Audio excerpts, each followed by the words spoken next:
Good morning. I'm back, Pilgrim. You knew I would be. Earth's Morning, or Thoughts on Genesis, by Horatius Bonar. Easy for you to say.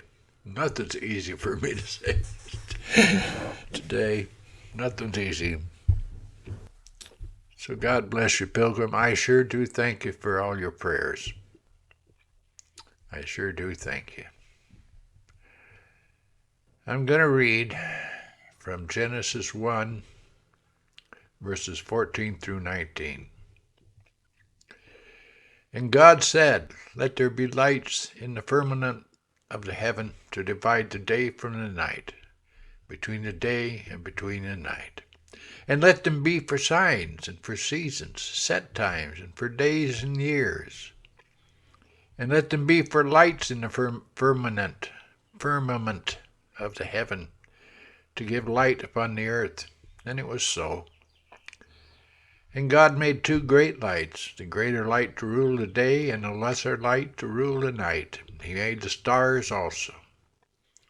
And God set them in the firmament of the heaven to give light upon the earth, and to rule over the day and over the night, and to divide the light from the darkness. And God saw that it was good. And the evening and the morning were the fourth day. Well, Pilgrim, we know that there had been light before, but there are to be lights now. The light hitherto had been dimly diffused over creation. Its source was not yet become visible. The firmament was still clouded, so that neither the sun nor the moon could be seen. And it was under the cloud that God sowed his seed, planted his herbs and trees. But now the veil is to be brushed away, and the two great centers of radiance to become visible. They, with the stars, had been created at first as parts of the heaven and earth spoken of in the first verse.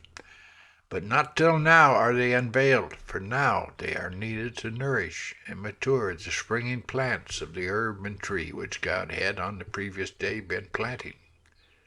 The operations of the third day, they suited best the shade. But now something more is required, and the sun burst forth in its strength. But let us more particularly mark the uses here assigned to these luminaries.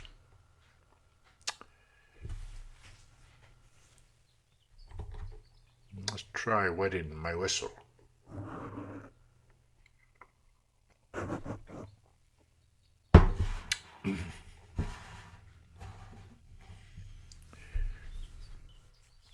The first use is to divide between the day and between the night. Here again the process of division comes in, the sun and the moon being the instruments for effecting it. This division is not arbitrary, and it's not useless. Man's health and comfort require it. The well-being of all the various tribes of being, living or lifeless, requires this. Without it, the present condition of creation would be undermined, and creation ere long destroyed. Without it, there could be no order, no regularity. When day and night are confounded, then man suffers. No law of creation can be violated without suffering or evil following. But while man neglects this regularity of division at the call either of pleasure or business, God keeps up his silent protest in the heavens against him. He prevents that disorder from becoming general by the fixture of the heavenly orbs, whose inexorable law of revolution is always bringing back order and regularity, restraining the folly and disorderliness of man. Boy, I'm sure having trouble. I don't know if I'll ever be able to talk again. Ah, oh, God help me. Give me a tongue to speak. Give me a mind to think. Give me a heart to love thee. 2, to be for signs and for seasons, for days and for years. Signs, that is, tokens, by means of which God points to something not before the eye, past, present, or to come, as the rainbow after the flood, or as the Sabbath, which was to be a sign. These heavenly bodies are specially to be used as signs in the latter day. Luke 21:25, and there will be signs in sun and moon and stars, and on the earth distress of nations, nations in perplexity because of the roaring of the sea and the waves. And it's also for seasons, that is, set times, not only the seasons of the year, but festivals, solemn days, all the recurring periods of man's time, great or small. Isaiah 66:23, from a new moon to new moon, and from Sabbath to Sabbath, all flesh shall come to worship before me, declares the Lord. Thus God has committed the keeping of man's time to the unintelligent, nay, the inanimate creation. The sun and moon keep time for man. He cannot do it for himself, and the regularity of the world as the time must be entrusted to creatures without mind or life. Much as man can do, he cannot keep or measure his time without their aid. He can construct an instrument for this, or he can let the sun or moon do it for him, but without some such appliances he soon loses all count of time. Thus, at every turn, man's helplessness comes out. He is made to feel his littleness as well as his greatness, his dependence on the inanimate creation as well as his superiority to it. 3, to give light. Several times over this is stated as if it were their prime and special object to which the others were subordinate. They are man's servants, his torchbearers, appointed for his service by God. They shine not for themselves, but for him. It is towards him that each ray is bending, as if doing homage to its king.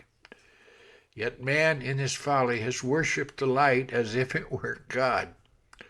The master has bowed down to the servant. Oh, folly and stupidity beyond conception.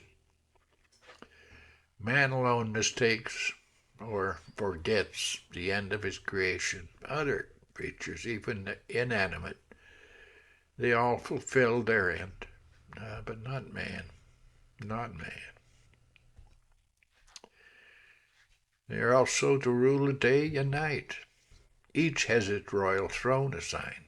They sit like monarchs in the firmament, determining the bounds of the day and night, that the light may not encroach upon the darkness, nor the darkness on the light, but each have its allotted share of time. They sit also there as if to regulate the movements of man, prescribing to him what these movements are to be during the day and during the night, saying to man each morning, arise and go forth to thy labor, and each evening return and rest. Thus these powers that be, emblems of the princedoms of earth, are ordained of God. It is his purpose that they are fulfilling. It is by his law that they are moving and revolving and radiating, carrying healing and gladness as well as light along with them, being to man the ministers of God for good. In all this, we see again the impress of Jehovah's sovereign will. It is that will that shines out in the day or darkens in the night.